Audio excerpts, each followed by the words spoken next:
Girls love Beyonce. Girls love to fuck with your conscience. Girls hate when niggas go. What's poppin'? It's your girl Custom Zai, and I'm back with another video. Today we are about wait. I'm a little tired. We're about to be doing something different. I've never done a mukbang before, so that's what I'm about to do. Hopefully I don't regret it, because like I'm eating hella green stuff on camera. I have a Pittsburgh salad, vegetarian style. Well, not even, because I boiled the yellow part of the egg and put it in here too still, so it's not vegetarian style honestly, but it's without the chicken. Basically, I made up an artist tag / introduction because I noticed like I never really introduced myself on this channel, and now that we have over 100 subscribers, why not? So we're just about to talk about some stuff or whatever based on these questions that I came up with while doing this little mukbang. So let's get into it. Go ahead, grab your food or whatever, because it's weird for me to be the only one eating. How long have you been drawing? So I've been drawing since I was 5 years old. And that's pretty much as far back in my life as I can even remember. I kind of remember 4, not really. So yeah, I've been drawing since I was 5. I really used to, like, when I first started drawing, I really just tried to imitate stuff. Like, I would try to draw what I seen in color. Well, no, the earliest thing I can remember drawing is literally like just squiggly lines, like a long ass line that never ended, but it was just like it filled the whole page. Like, I don't know why I used to do that. I guess it was satisfying to me or something, but I would literally draw like that and then I would like color it in. But after that, I just started like trying to imitate stuff. So I would see like a character in a coloring book, and then I would try to draw that character in a coloring book. Mostly Bratz, because that's been my thing. I love Bratz before it became a trend for the girls to like Bratz. I've been liking Bratz. I'm an OG Bratz fan. But yeah, that's what I used to do. And then also I used to just try to draw stuff that I seen my sister draw. So like, yeah, I just used to try to imitate anything that I could. I thought it looked cool, I would try to draw it. But yeah, so about 5 years old is when I first started drawing. So now I'm 22, so you do the math, because I'm an artist for a reason. The next question is, Keep fucking that shit up. why do you draw? So I draw because well, first of all, it's just something that I have a talent for. Like, everybody has a talent. Everybody has something that God just gave them that comes naturally to them. Even if you don't think like, oh, it's not a talent, or like it's not useful, it's not something that you can classify, it's not something interesting, it's not something that you can entertain people with, it don't matter. It's something that God gave you that comes naturally. Even if it's just like you can naturally speak fluently, like without stuttering, without stopping. That's your God-given talent. Everybody has one of them. And so I just realized like drawing is my God-given talent. Like, even before I was technically trained for it, it's something that I am good at, so I'm told, and it feels natural to do. It comes naturally, you know? And then, so that's like the first reason why. And then also, I specifically draw because I like to tell stories, but I don't like to talk. And like, you know, I like to talk in a sense where like when I'm expressing myself, like this type of setting right now, I like it, I'm enjoying it. I chose to do it because I'm able to further express myself, and yeah, it's something that I'm choosing to do. But like, for the most part, I'm just not really a talkative person. I'm not really a verbally expressive person. I'm really about visuals. I'm very much a visual person.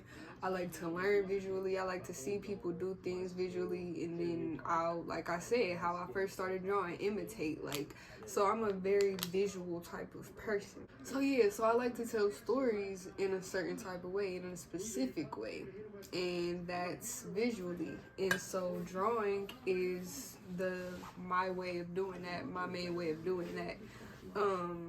And so yeah, that's pretty much where all of my, like, any business that I have that stems from drawing, that's why I do it. Like, even when it comes to just like my original art that I just do for fun type ish, I'm trying to tell a story. I'm always trying to tell a story, and that's something that I just like to do. I like to visually capture things. That's why I draw.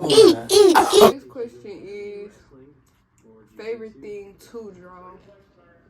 So my favorite thing to draw is definitely people, definitely faces. I love drawing faces.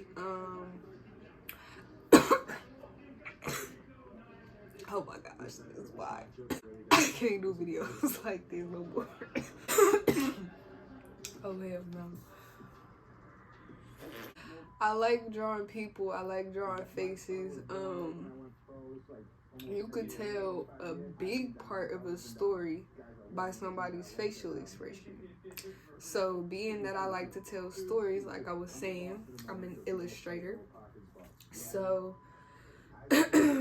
with that, I use facial expressions a lot to get across the story, like people's emotions, stuff like that. Most of the time, stories stem from like emotion. Like, stories are told through emotions, and emotions and stories go hand in hand. That's all I'm trying to say. But not only that, like, aside from like the deeper reasoning, I just like the structure.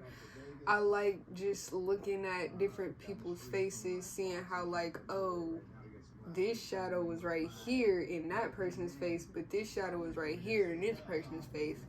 And then, like, you see, like, okay, their ethnicity plays a part in it, or that's just the way the light is hitting it, or that's because of the face they're making. Like, faces are very interesting, and they're a very good way to understand, like, lights and shadows and highlights and curves and just stuff like that. And then, like, when you ate, like, the quickest way that I can tell that I did a good job with the piece is, like, if I have a portrait piece and it looks like the person. Like, that's the most satisfying thing to me. I really like realism, specifically magical realism, but realism nonetheless. So I know that, like, I hit something spot on if a face looks good. If the face is messed up, then it's like, yeah, like, I'm probably just gonna either just get rid of the whole thing or I don't know, but we gotta do something, because when a face don't hit, it really bothers me. And, like, in a video before this, I was talking about how, like, somebody had commented, it was like, that don't look like Kodak. And I could say that easy, like, now, but at the time when they said, I'm like I took offense. I took offense because, like, yeah, I don't like when I can't hit the mark with a face, like, but, like, yeah. So I like doing faces. I like the satisfaction of getting a face correct, and yeah, faces. Those are my favorite things to draw. The next question is, worst thing about being an artist. I just wipe my damn eyebrow. So, to me, the worst thing about being an artist is the assumptions that come with it. If you haven't watched my, I think it's 10 assumptions about artists video, you should definitely go watch it, because I was definitely popping my ish. But yeah, that's what I hate. Those are just things that I hate that come along with being an artist, that people assume. Like, some of them was like, they assume you're broke, they assume you'll work for free, they don't think it's like real work, they can give you references that are just trash, but you're just gonna somehow pull out of, I don't know where, the back of your mind. God is gonna send you a mental picture of exactly who they want you to paint. Like, F the picture that they gave you. Just know. Just know. You're supposed to know. You're an artist. What the fuck? But I'm not gonna pay you. And yeah, you're broke. And that's why. And your work is priced too high. But you're also a brokey. Like what? That's just that's the way that they treat artists sometimes. And I've never really had anybody really like come at me and be like, oh yeah, you a broke bitch because you an artist. But like older people, that they were getting at that because they don't really understand like, you know, it's a new time. So artists back in the day, I mean honestly, illustrators back in the day was rock stars, literally. Like, and we learned that like in my because I was an illustration major in school, so we learned about like how illustrators back in the day were like highly valued, and like they would get paid hecka just to like do a magazine cover, like stuff like that. But then, you know, I think it was like that in like the 70s or so, but then like it came back down to where it's like, oh, you're an artist. So now it's coming back up to where like we're in a society now where you can make money literally doing anything, and art can definitely be one of them. So I haven't really had that assumption, but yeah, aside from that, just the assumptions that you get from being an artist, I hate that. Something that I don't even think I had put in that other video that I'm starting to like see now, and it's just like, you a broke boy. When people ask you for something, like a piece or whatever, and I'm talking about any type of artist because I'm getting into tattooing right now, and to say that a tattoo artist, any artist, but like specifically a tattoo artist especially, because it's something that you're getting on your body, to say that their prices are too high is bananas. Why wouldn't you want to pay the extras for somebody to do something good, like the way it's supposed to be done, worth the money, on your skin? Like, how are you going to say that's too much? You just sound broke. You sound stupid. You sound like you don't understand the value of something that you're trying to spend your money on, which is ridiculous. Because at that point, why are you buying it? You don't even know yourself, because you don't know what you're making that purchase for. It doesn't connect. There's missing wires there. So if you're watching this, I just need you to understand, look at it from a different perspective, before you ask anybody running a business, but artists specifically, because that's the subject. Before you say their prices are too high or whatever, like, just think about it. Think about how you sound. Just think about it. You know, think about it. Because it really don't take that much to think about. But I know how easy it is for like us, especially when you're not in a good financial situation, to automatically be like, oh, that's just too high, da da da, can you bring it down, all this extra stuff. But truly, before you let that come out of your mouth, just walk away. Like, that would make more sense than to tell somebody that the value that they placed in something that they made is too high. Something that they put their work into is too high. That's just stupid. Like, that's ignorant. It's ignorant. That's a fact. It's ignorant because you have no idea what went into that. And yeah, so yeah, just don't do that, please.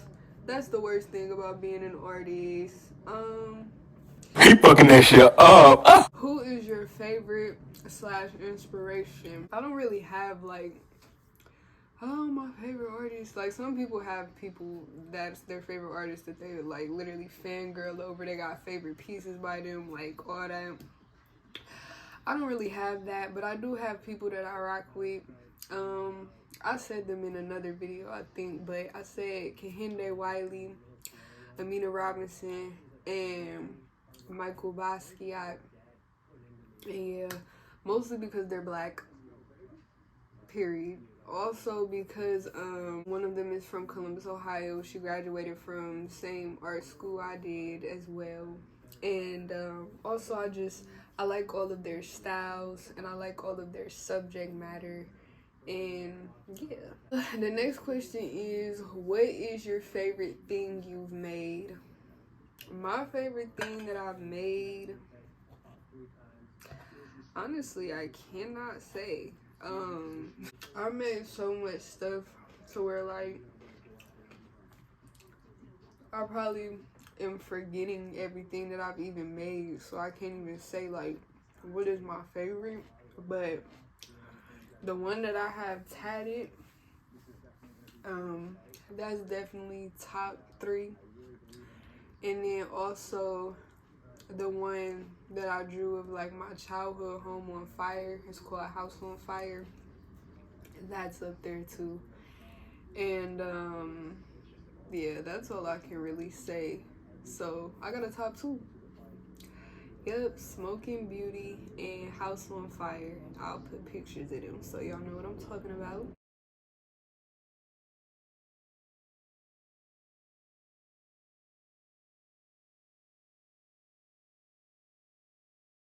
Best advice that you have for other artists.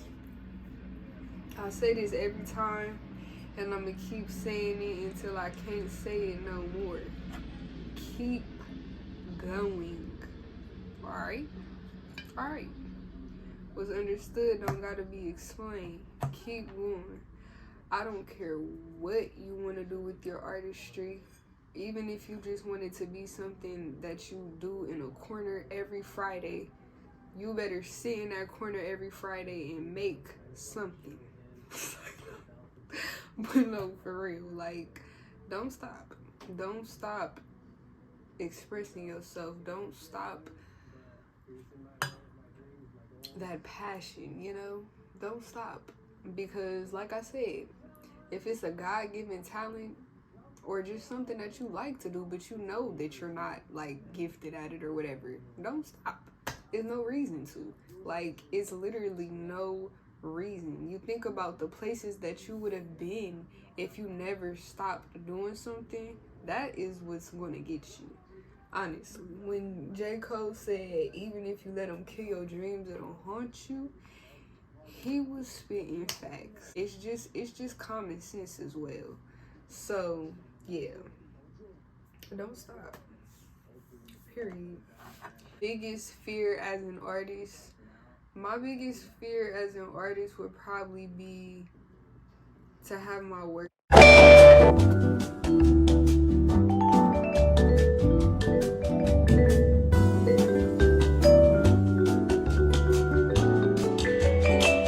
What, bro? Like, that would have me sick to my stomach. And honestly, there's like literally little to nothing that you can do. I'm taking this out because I don't really want to expose myself like that. And people really are assholes. And when I get, because I'm not going to say if, when I get to a certain, on this YouTube-ish, somebody could definitely come back to this and be like, yep, I'm finna ruin her life. So I'm not even gonna express that, but I just really hope that that never happens, because that would be very devastating, and it would be a devastating situation for any artist. So always protect yourself and your brand as an artist, period. And then the very last question is biggest dream as an artist. So my biggest dream as an artist is to literally be living off of art. Fully self-employed off of art. Everything art. Painting portraits at weddings on the side, like, it really doesn't matter. But as long as it's all stemming from art, and fully self-employed, not working for nobody, not clocking in, not, you know, like if I do have a deadline, it's from my clients, my personal clients. That is my ultimate goal, and I'm definitely on the way. I'm on the way. Like, I'm on the way. I'm so close I can taste it. And yeah, so that's very beautiful. I love that. But that is my number one goal as an artist. So yes, it's possible. I just want you to know, if you're watching this, I haven't even gotten there yet, but I'm constantly giving people the encouragement and just like, look at me, like I'm trying to do it. I'm on the way. I'm climbing up the steps. I know they're pretty steep, they're pretty fucked up. You might slip sometimes, might bang your head on the banister, but like I'm still climbing. Like I'm literally on my way. So you might as well get up here with me. Like I said, what's the point of stopping? You might as well keep going. So yes, I can't wait to get at the top of the steps. I see the landing. That's it for this video. Hopefully you got to know a little more about me as an artist with this artist tag or whatever. If you're watching this and you're an artist, you should do this tag too. I just made it up, literally, all these questions, so period, just go ahead and do it too. And yeah, so that's it for this video. Y'all should like, comment, and subscribe if y'all want to. And with that being said, I'm gonna see you on the next one.